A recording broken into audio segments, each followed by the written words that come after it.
a mais uma questão do PISME, né? Com o nosso projeto, dando continuidade ao nosso projeto aí. Peço que antes disso curta o vídeo e continue assistindo para você entender mais uma questão. Hoje a gente vai discutir uma questão discursiva, tá?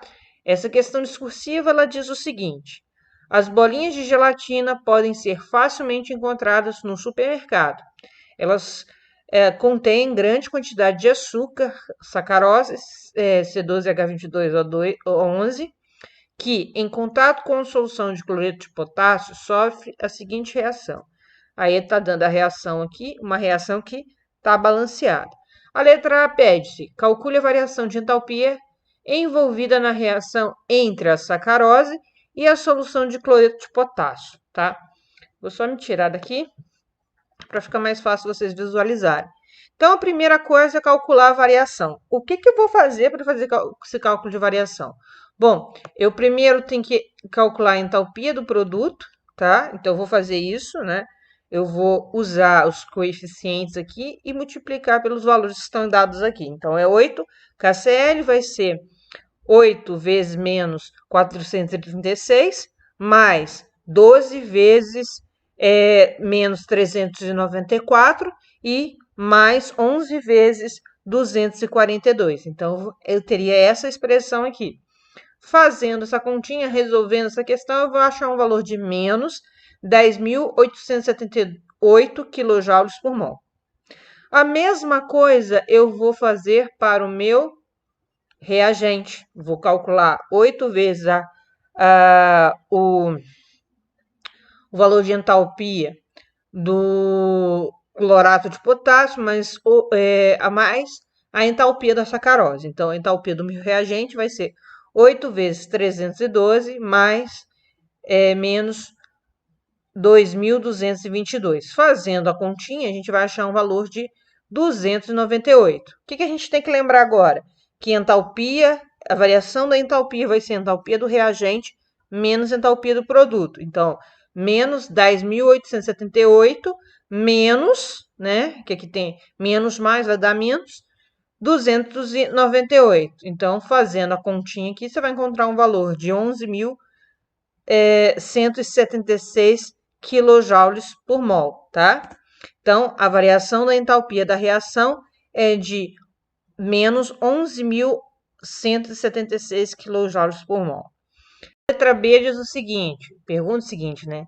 A reação acima citada é endotérmica ou exotérmica? Justifique sua resposta. A gente pode observar a partir do cálculo da variação de ΔH que ele é negativo. Então, a gente pode concluir que essa reação é exotérmica, ou seja, a partir dessa reação, da reação entre os reagentes, a gente vai ter a liberação de uma quantidade de energia, tá? Que foi calculada na letra A.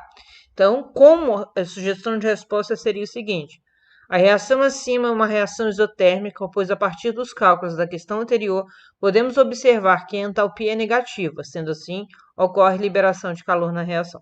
Então, vamos lá para a letra C, que diz o seguinte: além de sacarose, a bolinha de gelatina contém 46 miligramas de sódio em uma solução de 100 miligramas, que equivale a 40 balinhas. A ingestão máxima diária de sódio recomendado é de 0,005 mols para adultos. Caso uma pessoa coma 1.100 balas, ela ultrapassa a recomendação máxima, explica indicando os cálculos. Então, o que a gente vai fazer, né? Primeira coisa, a gente vai dividir a quantidade de balas que a pessoa ingeriu pela quantidade que equivale a 100 gramas. Para a gente descobrir, fazer uma relação e descobrir quanto que em grama, quantas porções a gente tem. Então, 1.100 dividido por 40 dá 27,5, né? A cada 40 balinhas, que equivale lá agora os 27,5, eu tenho 100 gramas. Então, eu vou descobrir quantas porções eu tenho. 27,5 vezes 100, 2.750 porções. Então, eu vou fazer uma relação aqui. Em 0,046 gramas, eu tenho 100 gramas. Essa quantidade aqui de miligramas, de 46 miligramas, eu passei para grama, tá? Então, eu só dividi por 1.000. E A minha pergunta é, em 2.750 porções, quantos gramas de sódio eu vou ter? Então, eu vou fazer as contas aqui, né? Eu vou encontrar 1,26 gramas de sódio. Ok, beleza. Aí agora, a minha pergunta é quanto que isso equivale em número de mols? Porque para eu fazer comparação, aqui está em número de mols, eu tenho que comparar com o número de mols. Então, o que a gente vai fazer? Nós vamos fazer o seguinte, a gente vai lá, você vai recorrer à tabela periódica que tem na sua prova do PISM e vai ver lá que em 1 mol a massa atômica de sódio é 23 gramas. Então, 1 mol eu tenho 23 gramas de sódio. E a pergunta é, e quando eu tiver 1,26 gramas de sódio, qual a quantidade de mols que eu vou ter? Então, a gente vai fazer essa continha aqui, multiplicando cruzado, você vai descobrir que é um valor de 0,055 mols. Ou seja, é maior que a quantidade recomendada. Logo, a gente pode responder assim, como um valor calculado é maior que o valor recomendado, esse valor será ultrapassado. Ok? Letra C. Para se obter um volume de CO2 igual a 536,6 litros, quantas gramas de sacarose devem ser colocadas em contato com a solução de clorato de potássio na CNTP? Volume molar 22,4. Pela reação, a gente observa que 1 mol de sacarose produzem 12 mols de CO2. Cada mol de CO2 tem 22,4 litros. Então, eu posso dizer que 1 mol de sacarose tem 12 vezes 22,4 litros. A minha pergunta é, quantos mols de sacarose terá em 536 para liberar, né? Será necessário para liberar 537,6 litros de CO2. Eu vou relacionar, fazer essa segunda etapa da minha regra de 3. Vou multiplicar cruzado aqui, né?